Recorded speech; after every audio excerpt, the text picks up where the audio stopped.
আবু জেহেল উম্মে জামিল দুইজনেই কাবার দেয়ালের সাথে ট্যাক লাগায় ঘুমাইতেছে। হঠাৎ করে সূর্যের আলো এসে আবু জেহেলের কপালের উপর পড়ছে। সূর্যের আলোর তাপে আবু জেহেলের ঘুম ভেঙে গেছে। এবার আবু জেহেল তার স্ত্রী উম্মে জামিল কয়, এই বেটি উঠ, তাড়াতাড়ি উঠ, তাড়াতাড়ি উঠ, সকাল তো হয়ে গেছে। মক্কার মানুষ তো এখন দেখে ফেলবে যে আবু জেহেল মুহাম্মাদের কোরআনের বিরোধিতা করে, আবার আবু জেহেল এই মুহাম্মাদের কোরআন শুনতে আসে। আল্লাহু আকবার। আমার তো মান সম্মান সব শেষ হয়ে গেল। উম্মে জামিল কয়, তাড়াতাড়ি ভাগো, চলো তাড়াতাড়ি আমরা এখান থেকে চলে যাই। মহিলা মানুষ তো ওই যে কম্বল দুইটা পেঁচায় আইছিল, একটা কম্বল ভুলে রাইখা আবু জেহেলের সাথে বাড়িতে দৌড় মারছে। একটা কম্বল রেখে কি করছে? মহিলা মানুষ তো ভুলে গেছে গা। কম্বল আনছিল দুইটা, একটা মুখ দিয়ে পেঁচাইছে, মাথা ঢাকছে, চেহারা ঢাকছে, আর একটা দিয়ে তার শরীর ঢাকছে যাতে কেউ না চিনে। কিন্তু ঘুমাইতে ঘুমাইতে কম্বল একটা রাইখা ওইখানে রাইখাই আবু জেহেল আর স্ত্রী উম্মে জামিল দুইজনে বাড়ির দিকে দৌড় শুরু করছে। একটা কথা আছে না, চোরে চুরি করলে কিন্তু প্রমাণ রাইখাই যায়। একটা না একটা প্রমাণ কি রেখেই যায়, চোর যত চালাকি হোক। আবু জেহেল আর তার স্ত্রী কম্বল একটা রাইখা দুইজনে দৌড় মেরা বাড়ির দিকে রওনা শুরু করছে। পিছন থেকে দেখে উতবা আবু জেহেল আর তার স্ত্রী দুইজনে দৌড় মারছে তারে দেখা। উতবাকে, আবু জেহেল যতই চালাকি করো কোনো লাভ নাই, তুমি যে গোপনে গোপনে মুহাম্মদের কোরআন শুনতে আসো, এতদিন তোমাকে আমরা হাতে নাতে ধরতে পারি নাই, আজকে হাতে নাতে ধরছি। এর প্রমাণ হলো ওই যে আবু জেহেলের স্ত্রী কম্বল রেখে গেছে, ওই কম্বল আবার উতবা নিয়ে তার কাছে রাখছে, বলে আজকে আবু জেহেলকে ধরা হবে। এবার আবু জেহেল যেই রাস্তা দিয়া দৌড় শুরু করছে, উতবাও আর এক রাস্তা দিয়া যাইতেছে। আল্লাহ তাআলা বলে, তোমরাও ষড়যন্ত্র করো আর আমি আল্লাহ তোমাদের ষড়যন্ত্রকে নস্যাৎ করি। ওমাকারু ওমাকারাল্লাহু আল্লাহু খায়রুল মাকিরিন। আল্লাহু আকবার। তোমরা ইসলামের বিরুদ্ধে, দ্বীনের বিরুদ্ধে ষড়যন্ত্র করো, তোমরা আমার দ্বীনকে মিটিয়ে দেওয়ার জন্য পরিকল্পনা করো, আর আমি আল্লাহ তোমাদের বিরুদ্ধে পরিকল্পনা করি, কিন্তু তোমাদের পরিকল্পনা আমার পরিকল্পনার কাছে ধরাশায়ী হয়ে যায়। ঠিক কিনা বলেন? আবু জেহেল এক রাস্তা দিয়া দৌড় শুরু করছে, উতবাও এক রাস্তা দিয়া দৌড় শুরু করছে। দুইজনে দৌড় দিতে দিতে হঠাৎ করে তিন রাস্তার মুখে যায় মুখোমুখি সংঘর্ষ। মুখোমুখি আবু জেহেল উতবারে দেখে, উতবা কোথায় গেছিলা? আমি না আইন করছি কেউ মুহাম্মাদের কোরআন শুনতে যেতে পারবে না, তুমি কোথায় গেছো বলো? উতবাকে, আবু জেহেল এত গরম হইও না, তুমি যেখানে গেছো আমিও সেখানে গেছিলাম। আবু জেহেল, এটা নেতার মুখের উপর কথা, কই গেছি আমি? আমি কোথায় গেছি? আমি আর আমার স্ত্রী দুইজনে সারা রাত পাহারা দিছি, দেখি কেউ মুহাম্মাদের কোরআন শুনতে যায় কিনা। উতবাকে, পাহারা দিছ না? পাহারা দিছ? হ্যাঁ, আমি বড় নেতা, আমার স্ত্রীও আমাকে হেল্প করছে, সে আমার সহযোগী, আমরা পাহারা দিছি লাঠি লয়া, কে মুহাম্মাদের কোরআন শুনতে আসে। সারা রাত যে কাবার দেয়ালের পাশে ট্যাক লাগায়া ভেটকায়া ঘুমাইছো, মনে করছো দেখি নাই? সাবধান আবু জেহেল, বেশি বাড়াবাড়ি করো না, তুমি বড় নেতা আমি ছোট নেতা, যদি বাড়াবাড়ি করো তোমার সবকিছু একদম ফাঁস করে দিব। কি ফাঁস করবি? এই যে দেখো তোমার স্ত্রী উম্মে জামিলের কম্বল কিন্তু আমি একটা রাইখা দিচ্ছি। আবু জেহেলকে আসলেই তো উম্মে জামিল লেখা, বেডি বলছিলাম না তুই আহিস না? বলছিলাম মহিলা মানুষ সব কামে খালি দেরি করে, তুই আইসা তো আমার ওখানে 12টা যা হওয়ার তাই হয়েছি। এখন তো উম্মে জামিল লেখা তোর বাড়িতে নিয়ে আজকে সাইজ করো। আমি বলছি তুই আসিস না, আমি একা একা যাই মুহাম্মাদের কোরআন শুনতে, তুই আমার সাথে আসছস, এই যে কম্বল ভুলে রেখে গেছিস, এই যে ধরা খেয়ে গেছি। এখন তো আবু জেহেল কয়, ধরা যেহেতু উতবার কাছে খাইছি, ওই যদি কাউরে বইলা দেয় তাহলে তোমার অবস্থা খারাপ। আবু জেহেল তাড়াতাড়ি বাড়িতে যায়, ফ্রেশ ট্রেশ হইয়া যেমনে হোক উতবার মুখ বন্ধ করতে হইব, উতবা যাতে এই কথা কাউকে বলতে না পারে। আবু জেহেল দৌড়ায় উতবার বাড়িতে গেছে সকাল সকাল। উতবা কয়, নেতা, গরিবের বাড়িতে হাতির পাড়া, আপনার মতো এত বড় নেতা আমার মতো ছোট একটা মানুষের বাড়িতে আসছেন? আরে মিয়া, বিড়াল কি সাদে মান্দার গাছে ওঠে নাকি? বিপদে পড়ছে দেখে তো ওঠে। আবু জেহেল মনে মনে কে, বেটা তোর বাড়ি থেকে আমি এমনি আইছি নাকি? তুই তো আমার বোর কম্বল লয়ে আইছস, এই কথা যদি মক্কার মানুষে কস তাহলে তো মায়ের একটাও মাটিতে পড়বে না। মক্কার মানুষ আমাকে জুতার মালা গলায় দিয়ে ঘুরাইবা আর বলবো তুমি নিজে আইন করো, মুহাম্মদের কোরআন শুনতে যাইবা না, আবার তুমি নিজে যাও সাথে আবার তোমার স্ত্রীরও নিয়ে যাও। আবু জেহেল খুব বিপদে, উতবা আয় ঘরে আয়, বড় নেতা, এখন কি করব, বিপদে তো পড়ে গেছে। এখন উতবারে যদি কনভেন্স না করে, ম্যানেজ না করে, তাহলেও তো সমস্যা না। ঘরে দরজা লাগায়া উতবার হাত ধরে উতবা শোন, সত্যি করে ক, আমরা মুহাম্মদের এত বিরোধিতা করি কিন্তু মুহাম্মদের কোরআন না শুনলে ঘুমাহে না, এটার কারণটা কি? উতবা বলে, আবু জেহেল আপনি যেটা বলতেছেন মুহাম্মদের কোরআন না শুনলে ঘুমাহে না, কিন্তু আমি যতটুকু রিসার্চ করলাম, গবেষণা করলাম, জাস্টিফাই করলাম, ধর্মীয় কিতাবের মধ্যে পড়লাম, আমরা যতই মুহাম্মদের বিরোধিতা করি কোনো লাভ নাই। মুহাম্মদকে আমরা যতই গণক বলি, যতই কবি বলি, যতই মিথ্যাবাদী বলি, যতই জাদুকর বলি, কোনো লাভ নাই। আবু জেহেল এই কথা মানতেই হবে, মুহাম্মদ হলো আল্লাহর নবী। সুবহানাল্লাহ বলেন। মুহাম্মদ হলো কি? মুহাম্মদ হলো আল্লাহর নবী।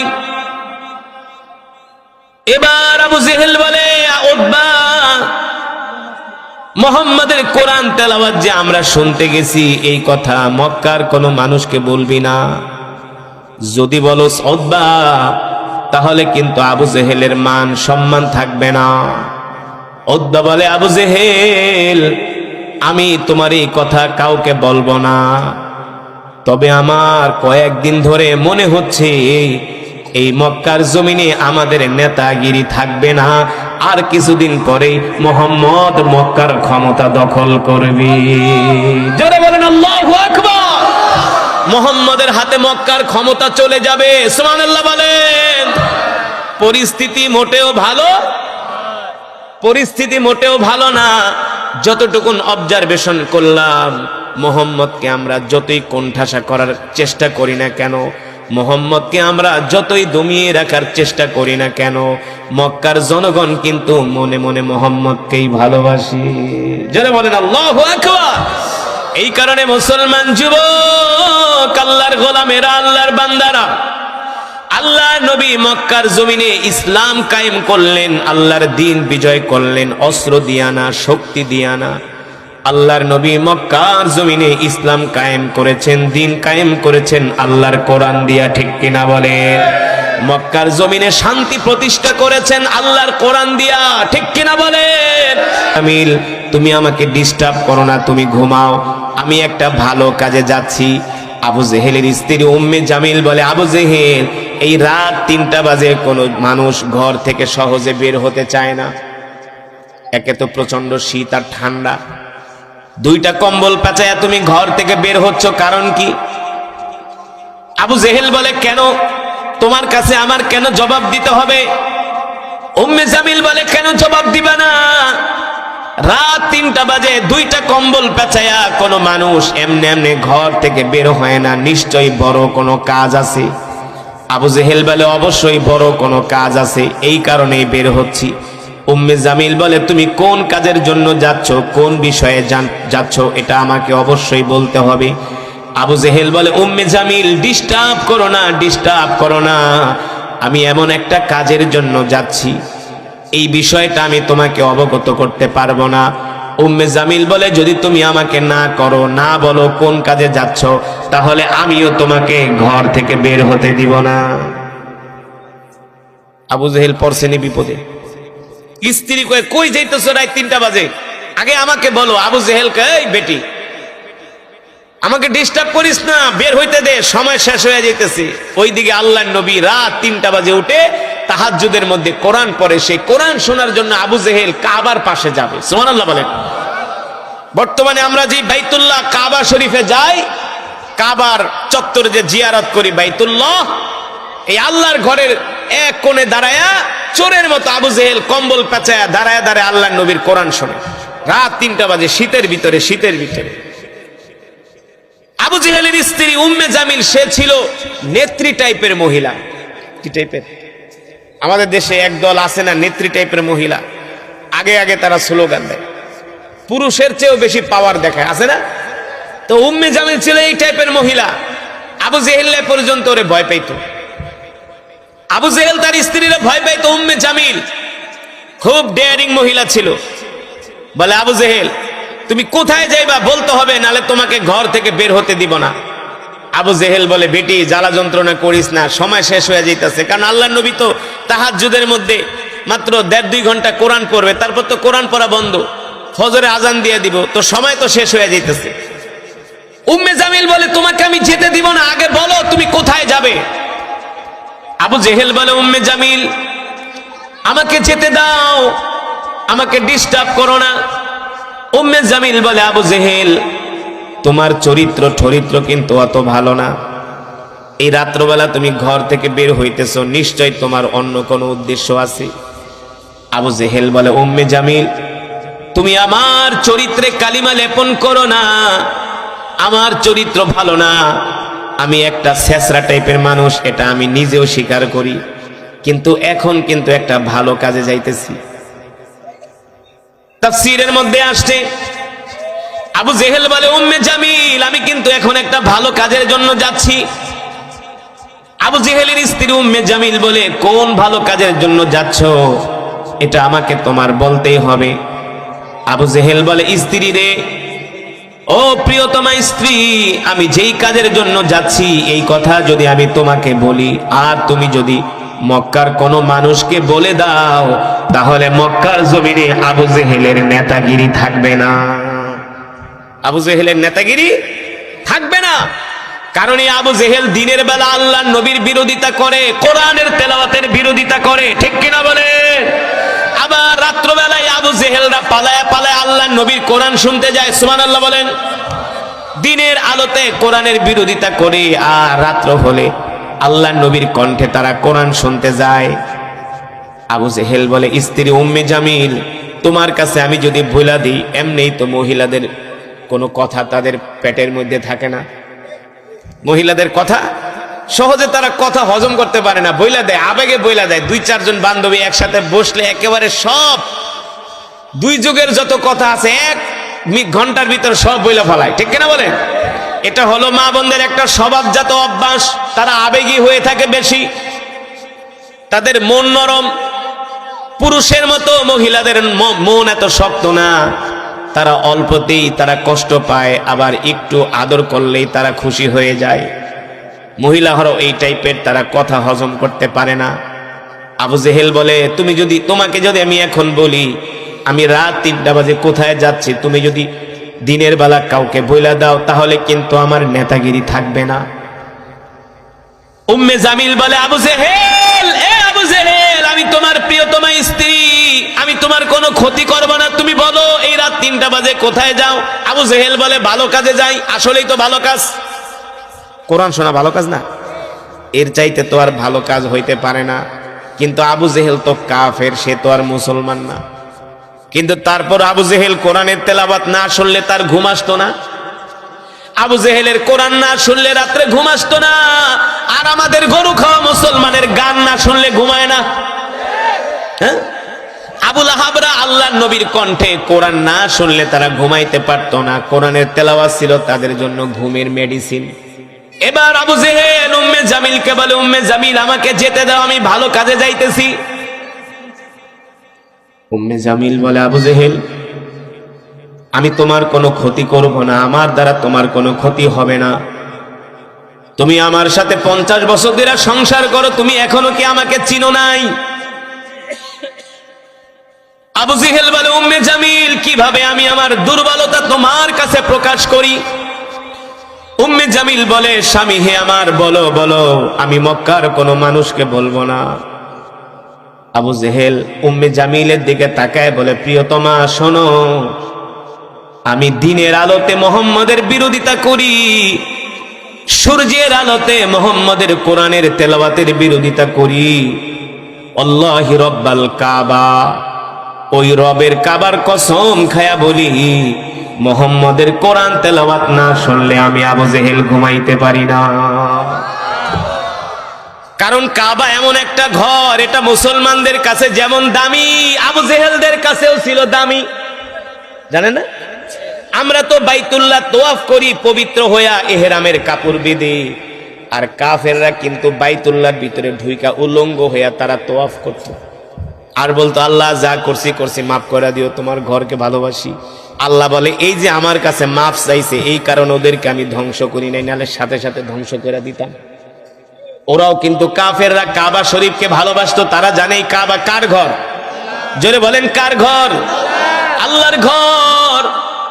এবার ওই আবু জেহেল বলে উম্মে জামিল শোনো, আমি ওই রবের কাবার কসম খায়া বলি আমি মুহাম্মদের বিরোধিতা করি ঠিক আছে, কিন্তু মুহাম্মদের কোরআন তেলাওয়াত না শুনলে আমার ঘুম আসে না। মুহাম্মদের কণ্ঠ এমন জাদুকরী কণ্ঠ, যেই কণ্ঠের আওয়াজ শুনলে আমার কলিজা ঠান্ডা হয়ে যায়। এবার উম্মে জামিল বলে আবু জেহেল, আমিও আমার দুর্বলতা তোমার কাছে প্রকাশ করি, কারণ তুমি তো আমার স্বামী। শোনো আবু জেহেল, তুমিও যেমন মুহাম্মদের কোরআন তেলাওয়াত না শুনলে ঘুমাইতে পারো না, আমিও উম্মে জামিল মুহাম্মদের কণ্ঠে কোরআন তেলাওয়াত না শুনলে আমিও শান্তি পাই না। আল্লাহু আকবার, জোরে বলেন আল্লাহু আকবার। এবার উম্মে জামিল বলে আবু জেহেল তুমি একা যাইবা কা, সাথে আমারেও নিয়ে যাও সাথে। আবু জেহেল বলে না, মহিলা মানুষ একটু লেজি টাইপের, তোমারে নিলে আবার বড় ঝামেলা ঠামেলা হইতে পারে। উম্মে জামিল বলে না না না, কোনো ঝামেলা হবে না, তুমি আমাকেও নিয়ে যাও। আবু জেহেল বলে শোনো, ডিস্টার্ব করো না, আমাকে একা যাইতে দাও। উম্মে জামিল বলে যেহেতু মুহাম্মদের কোরআন শুনতে যাইবা, আমাকে ছাড়া তুমি যেতে পারবা না, আমাকে নিতেই হবে। এবার আবু জেহেল বলে ঠিক আছে, যেহেতু তুমি আমাকে একা যেতেই দিবা না, তাহলে শোনো, তুমি একটা কম্বল দিয়া তোমার মুখটারে ভালো করে বাঁধো। উম্মে জামিল বলে কেন? বলে শোনো, তোমার মুহাম্মদের কোরআন শুনতে শুধু মনে করছো তুমি আর আমি যাই না, মুহাম্মদের কোরআন কিন্তু গোপনে গোপনে মক্কার সব মানুষই শোনে। যদি মক্কার জনগণের সামনে ধরা খায়া যায়, তাহলে মক্কার জনগণ বলবে আবু জেহেল শুধু একা মুহাম্মদের কোরআন শুনতে আসে না, তার স্ত্রী উম্মে জামিলও আসে, বোরকা পরবি। আল্লাহর নবীর জবানে কোরআন শুনতে শুনতে আবু জেহেল বিমোহিত বিমুগ্ধ হয়ে যায়। কোরআন তেলাওয়াতের সুর শুনে আবু জেহেলের চোখে ঘুম এসে যায়। ঘুম, সুবহানাল্লাহ বলেন। ও যুবক, তুমি যদি কোনো ডিপ্রেশনে থাকো, তুমি যদি কোনো মানসিক সমস্যায় থাকো, তুমি যদি কোনো অশান্তিতে থাকো, টেনশনে থাকো, রাত্রবেলা যদি তোমার ঘুম না আসে, তুমি ইশারের নামাজ আদায় করে ঘুমায়া পড়ো। যদি ঘুম না আসে, আবার 2 রাকাত নামাজ পড়ে তুমি কোরআন পড়তে বসে যাও। দেখবা কোরআন যখন তেলাওয়াত করা শুরু করবা, অটোমেটিক আল্লাহ তাআলা তোমার চোখের মধ্যে ঘুম দিয়ে দিবে।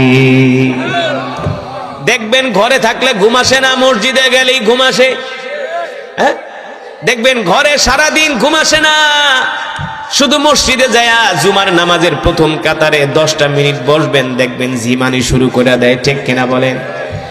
কারণ মসজিদ হলো আল্লাহর ঘর, সেখানে আল্লাহর রহমত নাজিল হয়। ঠিক কিনা বলেন? আর কোরআন তো এমন কিতাব, আল্লাহ তাআলা নিজে বলছেন ওয়া ইযা কুরিআল কুরআনু ফাসতামিউ লাহু ওয়া আনসিতু লাআল্লাকুম তুরহামুন। যেই মজমার মধ্যে কোরআন তেলাওয়াত হয়, সেখানে আল্লাহর রহমত নাজিল হয়। সুবহানাল্লাহ বলেন। আবু জেহেল কোরআন শুনতে শুনতে আবু জেহেলের চোখে ঘুম আইসা পড়ছে। শুধু আবু জেহেল একা না, আবু জেহেলের সাথে তার স্ত্রী উম্মে জামিলও ঘুমায় পড়ছে। আল্লাহ তাআলা আবু জেহেলের চোখে এমন ঘুম দিছে, আবু জেহেল তার স্ত্রী দুইজনে ঘুমায় পড়ছে। তাই বইলা কি আবু জেহেলের উপরে আল্লাহর রহমত নাজিল হয়েছে? না না না, এখানে আবু জেহেলের উপরে আল্লাহর রহমত নাজিল হয় নাই। অমুসলিমরা কোরআন শুনলে তাদের উপর রহমত নাজিল হয় না, কিন্তু মুসলমানরা শুনলে রহমত নাজিল হয়। ঠিক কিনা বলেন? অমুসলিমরা যদি কোরআন শুনে, আল্লাহ তাআলা চাইলে এই কোরআন তেলাওয়াতের উসিলায় তাদেরকে হেদায়েত দিতে পারে, তাদের মুসলমান বানাইতে পারে। ঠিক কিনা বলেন? কিন্তু তাদের জন্য কোনো সওয়াব নাই। কিন্তু আবু জেহেল আল্লাহর কোরআন শুনতে শুনতে ঘুমায় গেছে। এই ঘুমানোর কারণ হলো আল্লাহ তাআলা আবু জেহেলকে অপমানিত করবে। সুবহানাল্লাহ বলেন। যে তুই দিনের বেলা কোরআনের বিরোধিতা করস, আর এই কোরআন শুনতে আল্লাহ নবীকে শুধু তারা মিথ্যাবাদী বলেই গালি দেয় নাই, আল্লাহ নবীকে বলছে ইয়া মুহাম্মদ আনতা কাহিন আনতা শায়ের, মুহাম্মদ তুমি বানায় বানায় কবিতা বলো আর কোরআন বলে চালায় দাও, আর তুমি মানুষের মনের খবর কিভাবে জানো, কিভাবে বলো? মানুষ তো মানুষের মনের খবর জানে না, তার মানে তুমি যেহেতু মানুষের মনের খবর জানো, তুমি হলো একটা গণক। আল্লাহ রাব্বুল আলামিন ডাক দিয়া বলে, নবী মক্কার কাফেরদের কথায় আপনি কষ্ট পাবেন না, মন খারাপ করবেন না। মক্কার কাফেররা আপনাকে মিথ্যাবাদী বলে গালি দেয়, জাদুকর বলে গালি দেয়, গণক বলে গালি দেয়, কবি বলে গালি দেয়। নবী আমি আল্লাহ বলতেছি, আপনি কবি না, আপনি গণক না, আপনি জাদুকর না, আপনি হলেন ওমা আরসালনাকা ইল্লা রাহমাতাল লিল আলামিন। নবী মক্কার কাফেররা আপনাকে বলে কবি, আর আমি আল্লাহ ঘোষণা করে দিচ্ছি আপনি হলেন নবী। আপনি হলেন, আপনি মক্কার কাফেরদের কথায় কর্ণপাত করবেন না। আমি আল্লাহ আপনাকে যে কোরআন দিয়েছি, এই কোরআন দিয়ে আপনি মক্কার কাফেরদেরকে দাওয়াত দিতে থাকেন। ও যুবক মুসলমান, আল্লাহ নবী কত কষ্ট করে, দিন রাত পরিশ্রম করে, মেহনত করে, এমনও দিন গিয়েছে আল্লাহর নবী 3 দিন পর্যন্ত কিছু খায় নাই। আল্লাহর নবীর ঘরের চুলায় আগুন জ্বলে নাই। হযরত ফাতেমা না খেয়ে আছে, হযরত আলী না খেয়ে আছে, হযরত ইমাম হাসান হুসাইন না খেয়ে আছে, আল্লাহ নবীর পুরা পরিবার না খেয়ে আছে। এক একজন ক্ষুধার যন্ত্রণায় ছটফট করতেছে। হযরত ফাতেমা বলে, আমি দেখি আমার আলী আমার সামনে দিয়া হেঁটে যায়, আমার আলী থরথর কইরা কাঁপে, আমার আলীর সুন্দর চেহারাটা হলুদ বর্ণ হয়ে গেছে। আমার আর বুঝতে বাকি রইল না, আমার আলী ক্ষুধার্ত, আমার আলী কোনো খাবার খেতে পায় নাই। আল্লাহ নবীর কাছে চলে গেছে, আব্বা জান আমার আলী তো ক্ষুধার্ত, আমার আলী আমার হাসান হুসাইন তো 3 দিন পর্যন্ত কিছু খায় না। আল্লাহ নবী ডাক দিয়া বলে, ফাতেমা ইসবির, ফাতেমা ধৈর্য ধারণ করো, ফাতেমা কষ্ট পেও না, ফাতেমা দুঃখ পেও না। আজকে আমরা আল্লাহর জমিনে দিন কায়েমের জন্য যে কষ্ট করতেছি, এই কষ্ট আরশের মালিক আল্লাহ তাআলা দেখতেছেন। আমাদের এই মেহনত আরশের মালিক, জমিনের মালিক আল্লাহ তাআলা দেখতেছেন। অবশ্যই এই কষ্ট একদিন জান্নাতে গেলে দূর হয়ে যাবে। আল্লাহু আকবার। সাহাবায়ে কেরাম জান্নাতের আশা করতেন, আর আমরা শুধু দুনিয়াতে নগদ চাই। কি আমরা শুধু নগদে বিশ্বাসী? আমরা নামাজে বসে এমন দোয়া করি মনে হয় আল্লাহ আমাদের দোয়া কবুল করতে বাধ্য, আবার দোয়া কবুল না করলে আমরা রাগ করি। ঠিক কিনা বলেন? আয়েশা হুজুর গোকা, হুজুর আপনি কি দোয়া করেন, আপনার দোয়া কবুল হয় না? হুজুর আমার লিগে কি দোয়া করেন, আপনার দোয়া কবুল হয় না। মিয়া দোয়া তো লাগে না। আরে লাগবো কিভাবে? তুমি তো মুসলমান, নামাজ পড়ো না। ঠিক কিনা বলেন? বিপদে পড়লে শুধু হুজুরদের কাছে যায় বলেন, হুজুর আমাদেরকে দোয়া করেন, পরিবারের জন্য দোয়া করেন, ফ্যামিলির জন্য দোয়া করেন। ও মুসলমান, আমরা তো নগদ পাইতে চাই, বাকিতে আমরা বিশ্বাস করি না। কিন্তু আল্লাহর নবী রাহমাতুল লিল আলামিন এমন পয়গম্বর ছিলেন, আল্লাহর নবী কখনো আল্লাহ তাআলার কাছে দুনিয়া সম্বন্ধে কিছু চান নাই, দুনিয়ার কোনো কল্যাণ চান নাই। আল্লাহর নবী শুধু আল্লাহ তাআলার কাছে আখিরাত চেয়েছেন। আল্লাহু আকবার। আল্লাহর নবী শুধু আখিরাত চেয়েছেন। এই কারণে আল্লাহ তাআলা কোরআনুল কারীম আল্লাহর নবীর উপরে নাজিল করছেন, আর বলছেন, ওগো হাবিব, আমি আল্লাহ আপনাকে যে কোরআন দিয়েছি, এই কোরআন দিয়ে আপনি মক্কার কাফেরদেরকে দাওয়াত দেন। মক্কার কাফেররা যদিও তারা কোরআনের দাওয়াত গ্রহণ না করে, এতে আমার আল্লাহর কোনো ক্ষতি নাই। আর মক্কার কাফেররা যদি কোরআনের দাওয়াত গ্রহণ করে, এটা তাদের জন্যই কল্যাণ। কিন্তু আপনি চিন্তিত হবেন না, পেরেশান হবেন না। ও নবী, আপনি মন ভেঙে ফেলবেন না। আপনি মক্কার কাফেরদের সামনে বুক উঁচু করে ঘোষণা করে দেন, আলা লাহুল খালকু ওয়াল আমরু তাবারাকাল্লাহু রাব্বুল আলামিন। এ মক্কার কাফেররা, আমি আল্লাহর পয়গম্বর মুহাম্মদ সাল্লাল্লাহু আলাইহি সাল্লাম ঘোষণা করতেছি, আমি তোমাদেরকে যেই কোরআন দিয়ে দাওয়াত দিতেছি, তোমরা যদি কোরআনের দাওয়াত গ্রহণ নাও করো তাহলে আল্লাহ তাআলার কিছু আসবে না, যাবে না। আর যদি তোমরা কোরআনের দাওয়াত গ্রহণ করো, তোমরা ঈমানদার হবে, মুমিন হবে, তাহলে তোমরা মুমিন হওয়ার পরে আল্লাহর জান্নাতে প্রবেশ করবে। ঠিক কিনা বলেন? ও মুসলমান, আল্লাহর নবীর এই ঘোষণা শুনে মক্কার অগণিত যুবকরা আল্লাহর নবীর মজমার চতুর্পাশে আয়েশা দাঁড়ায় দাঁড়ায় কোরআনের তেলাওয়াত শুনে। সুবহানাল্লাহ বলেন। আল্লাহর নবী মক্কার কাফেরদেরকে বলে দিলেন, এ মক্কার কাফেররা, তোমরা আমার যত বিরোধিতা করো, আমার বিরোধিতা করে তোমরা কিছুই করতে পারবে না, কারণ আমি যে কোরআনের দাওয়াত দিতেছি, এই কোরআন হলো আল্লাহর জবানের কালাম। ঠিক কিনা বলেন? এই কোরআনের হেফাজত করবেন কে? আরো জোরে বলেন কে? আল্লাহ তাআলা কোরআনুল কারীমের মধ্যে বলছেন, ইন্না নাহনু নাযালনা যিকরা ওয়া ইন্না লাহু লাহাফিজুন। নবী হে আমার, আমি আল্লাহ আপনার উপর যেই কোরআন নাজিল করেছি, এই কোরআন হেফাজত করার দায়িত্ব আমি আল্লাহ আমার নিজ হাতে গ্রহণ করেছি। আল্লাহু আকবার। মুসলমান আল্লাহর বান্দারা, এবার আল্লাহর নবী, বিশ্ব নবী রাহমাতুল লিল আলামিন মক্কার জমিনে কোরআনের তেলাওয়াত করে, কোরআনের দাওয়াত দেয়। মক্কার ইয়াং যুবকরা এসে এসে আল্লাহর নবীর জবানে কোরআন শোনে, আল্লাহর নবীর মজমার পাশে দাঁড়ায় দাঁড়ায় কোরআন শোনে। আবু জেহেলরা যখন দেখলো মক্কার যুবকরা দলে দলে মুহাম্মদের কোরআন শুনতে যায়, মুহাম্মদ এত সুন্দর কণ্ঠ দিয়া কোরআন পড়ে, মুহাম্মদের কোরআন শুনে মক্কার যুবকেরা তারা দিন দিন কালেমা পড়ে মুসলমান হয়ে যাচ্ছে। আল্লাহু আকবার। মক্কার কাফেররা, কাফের যুবক, তারা কালেমা পড়ে মুসলমান হয়ে যাচ্ছে। কিন্তু বাংলাদেশের মুসলমান যুবক এমনও আছে যারা কোরআনের মজমায় আসে না, মসজিদে আসে না, দাওয়াত ও তাবলীগের জন্য ডাকলে তাদেরকে খুঁজে পাওয়া যায় না। আছে কি? আছে না? এমন মুসলমান নাই? নামাজে ডাকলে বলে আমার সময় নাই, আমি খুব ব্যস্ত। দাওয়াত ও তাবলীগের জন্য ডাকলে বলে আমি ব্যস্ত। দ্বীনের কোনো কাজের জন্য ডাকলে বলে আমি ব্যস্ত। শুধু তারা দুনিয়া নিয়ে পড়ে থাকে। অথচ মক্কার কাফের, তারা ছিল কাফের, তারা ছিল মূর্তি পূজক, তারপরও আল্লাহর নবীর জবানে কোরআন শোনার জন্য তারা আল্লাহর নবীর বাড়ির চতুর্পাশে ভিড় জমাতো। সুবহানাল্লাহ বলেন। আল্লাহর নবী, বিশ্ব নবী রাহমাতুল লিল আলামিন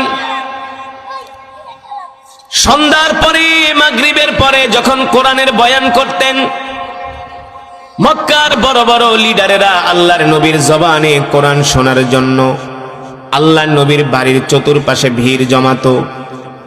যখন আল্লাহর নবী গভীর রজনী পর্যন্ত সাহাবীদেরকে কোরআনের বয়ান শোনাতেন, তারা সেখানে অপেক্ষা করত।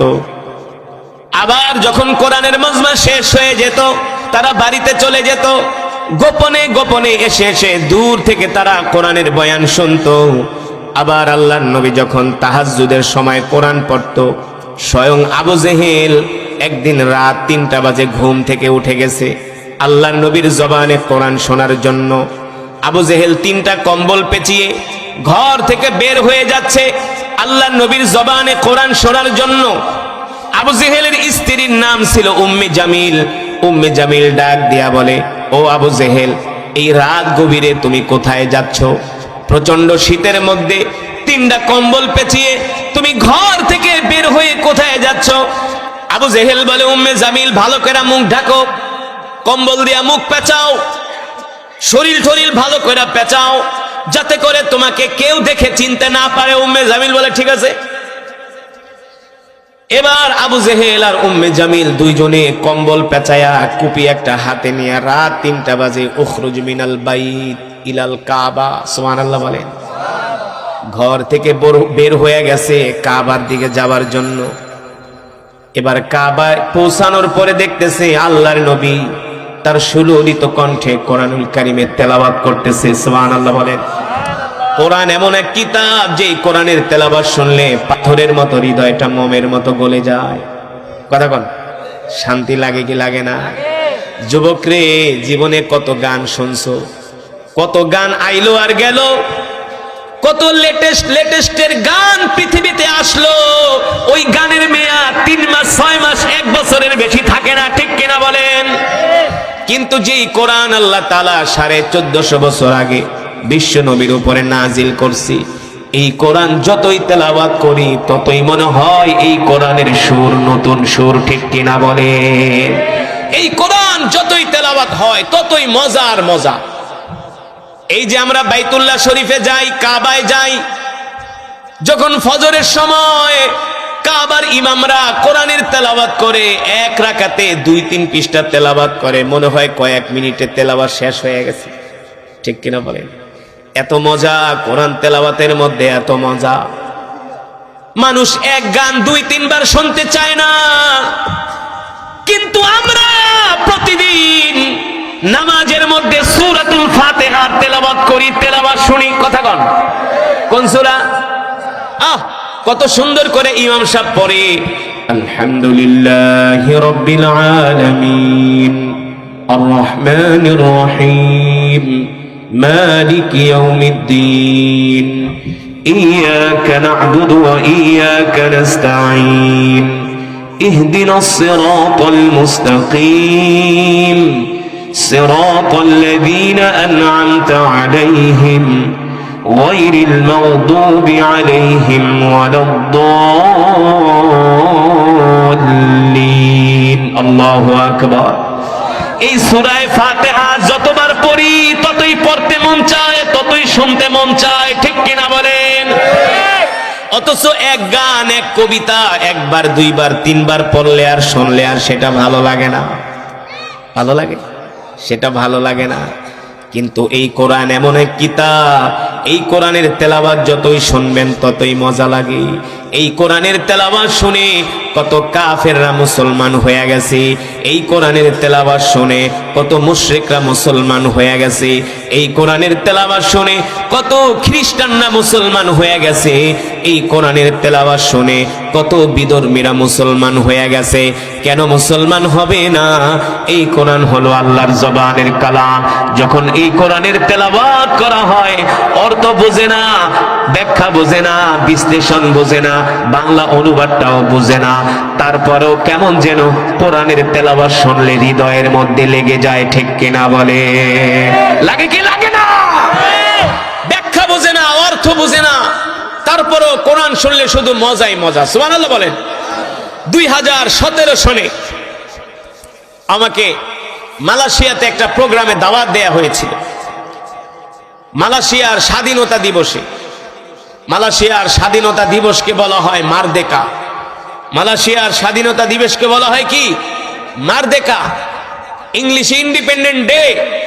আমাদের বাংলাদেশে যেমন আমরা 16ই ডিসেম্বর, তারপরে 26শে মার্চ স্বাধীনতা দিবস আমরা উদযাপন করি, মালয়েশিয়ার স্বাধীনতা দিবসের নাম হলো মারদেকা। তো ওই মালয়েশিয়ার একটা প্রোগ্রামে, রাষ্ট্রীয় একটা প্রোগ্রামে আমাকে দাওয়াত করা হলো। সেখানে সারা পৃথিবী থেকে যারা বিশ্ববিখ্যাত কারি আছেন, সারা পৃথিবীতে যারা কোরআন পড়েন, এমন ইসলামিক স্কলারদেরকে তারা প্রতি বছর তাদের স্বাধীনতা দিবসে দাওয়াত দেয়।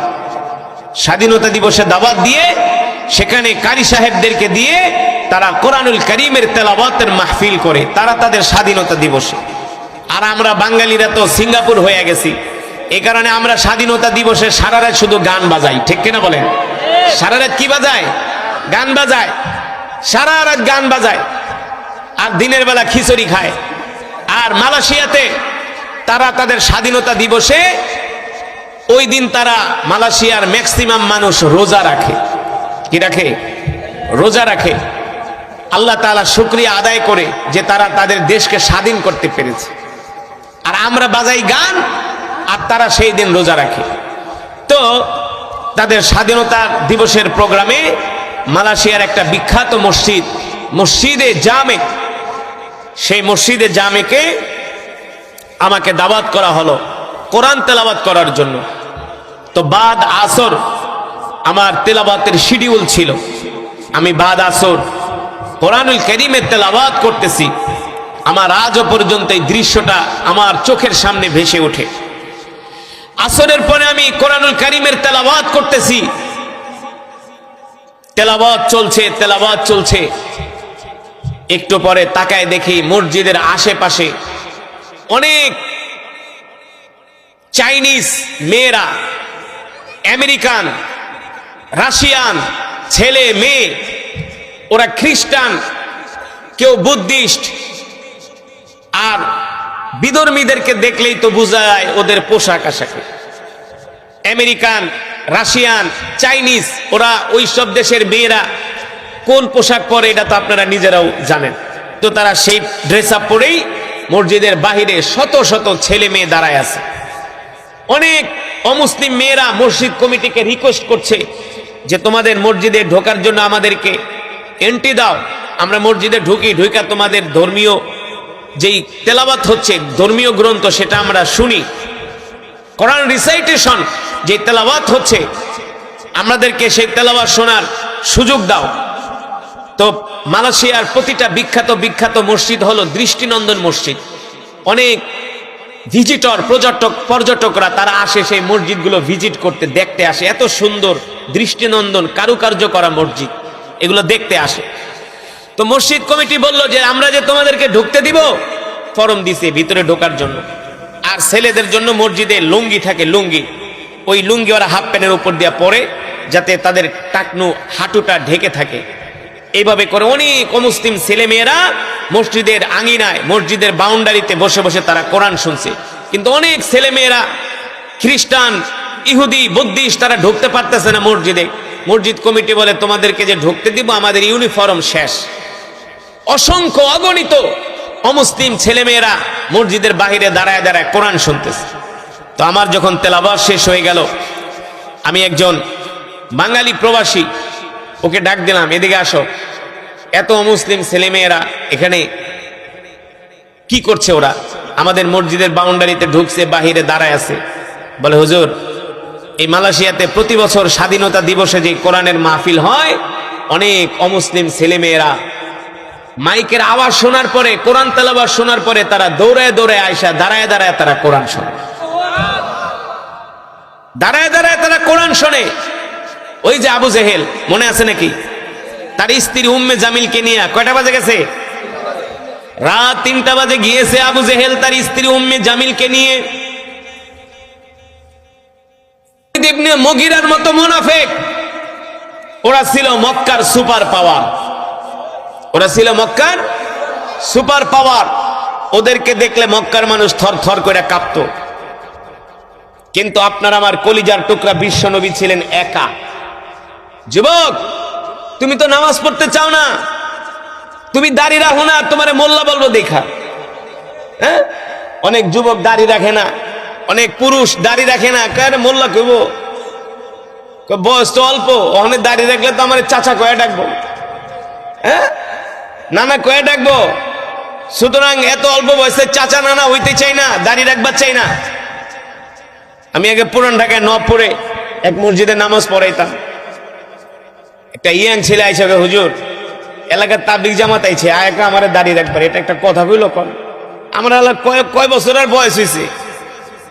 আমি 30 বছর 35 বছর একটা মানুষ, আমি যদি ওখানে দাড়ি রাখি তাহলে তো সময় আমার চাচা কয়ে ডাকবো। আমি ডাকলে সমস্যা কি? না, আমি তো ইয়াং, দাড়ি রাখি না, আর 10 বছর পরে রাখি, আর একটু বয়স টয়স হোক। আমি বলি, মিয়া তুমি যে 10 বছর বাঁচবা, এর কোনো সিকিউরিটি আছে? এর কোনো গ্যারান্টি আছে? এর কোনো গ্যারান্টি নাই। যুবক, তোমাকে নামাজের জন্য ডাকা হয়, বলো হুজুর নামাজ আর কয়েকদিন পরে পড়বো, তুমি যে আর কয়েকদিন পর নামাজ পড়বা, এর কোনো গ্যারান্টি নাই। তোমার মতো ইয়াং ইয়াং যুবকগুলো এখন স্টক করে মারা যাচ্ছে। বাংলাদেশে যে মানুষগুলো স্টক করে, বর্তমানে গবেষণায় দেখা গেছে এর মধ্যে যুবকরা সবচেয়ে বেশি। যুবকদের স্টক করার প্রবণতা সবচেয়ে বেশি। তার কারণ হলো আমার কলিজার টুকরা যুবকরা, তাদের মধ্যে দ্বীন নাই, তাদের মধ্যে ইসলাম নাই, তাদের মধ্যে আল্লাহ আল্লাহ রাসূলের মোহাব্বত ভালোবাসা নাই। তারা হতাশায় ভোগে, ডিপ্রেশনে ভোগে, ঠিক কিনা বলেন? এই কারণে যুবকদের মধ্যে স্টকের প্রবণতা বেশি। যুবক, এর থেকে যদি বের হতে হয়, আল্লাহর কোরআন ছাড়া মুসলমানের বিকল্প কোনো পথ নাই। আছে? এই কারণে আল্লাহ রাব্বুল আলামিন কোরআনুল কারীমের মধ্যে বলছেন, ইন্না আনজালনা ইলাইকা যিকরা লিতুবাইয়িনা লিন-নাস। নবী হে আমার, আমি আল্লাহ আপনার উপর যে কোরআন নাজিল করেছি, এই কোরআন নিয়ে আপনি ঘরে বসে থাকবেন না। এই কোরআন নিয়ে আপনি ঘরে বসে থাকবেন না। এই কোরআন দিয়ে আপনি মক্কার কাফেরদেরকে দাওয়াত দেন। কাদেরকে দাওয়াত দেন? এই কোরআন দিয়ে আপনি মক্কার কাফেরদেরকে দাওয়াত দেন। এই কোরআন দিয়ে আপনি আবু জেহেলকে দাওয়াত দেন, আবু লাহাবকে দাওয়াত দেন, উতবাকে দাওয়াত দেন, শাইবাকে দাওয়াত দেন। আল্লাহর নবী এই কোরআন দিয়া আবু জেহেলকে দাওয়াত দিলেন, আবু লাহাবকে দাওয়াত দিলেন, উতবা শাইবাকে দাওয়াত দিলেন। মক্কার কাফেররা কোরআনের দাওয়াত গ্রহণ করলো না, উল্টা আমার নবীকে তারা মিথ্যাবাদী বলে গালি দিল। বলেন নাউজুবিল্লাহ। বলি ইয়া মুহাম্মদ আনতা মাজনুন, মুহাম্মদ তুমি হলে একটা পাগল। বলেন নাউজুবিল্লাহ। ও যুবক মুসলমান, আল্লাহর নবীকে শুধু মক্কার কাফেররা পাগল বইলা গালি দেয় নাই, মক্কার কাফেররা বলেছে ইয়া মুহাম্মদ আনতা কাযযাব, মুহাম্মদ তুমি হলে একটা মিথ্যাবাদী। বলেন নাউজুবিল্লাহ। আল্লাহ আমাদের ভবিষ্যতের মধ্যে মা বাবাকে সম্মান ও ইজ্জত দান করেছেন, ঠিক কিনা বলেন? সেই আসমানের মালিক জমিনের মালিক বলে দিতে, বান্দারে তোমরা তোমাদের মাকে কলিজা দিয়ে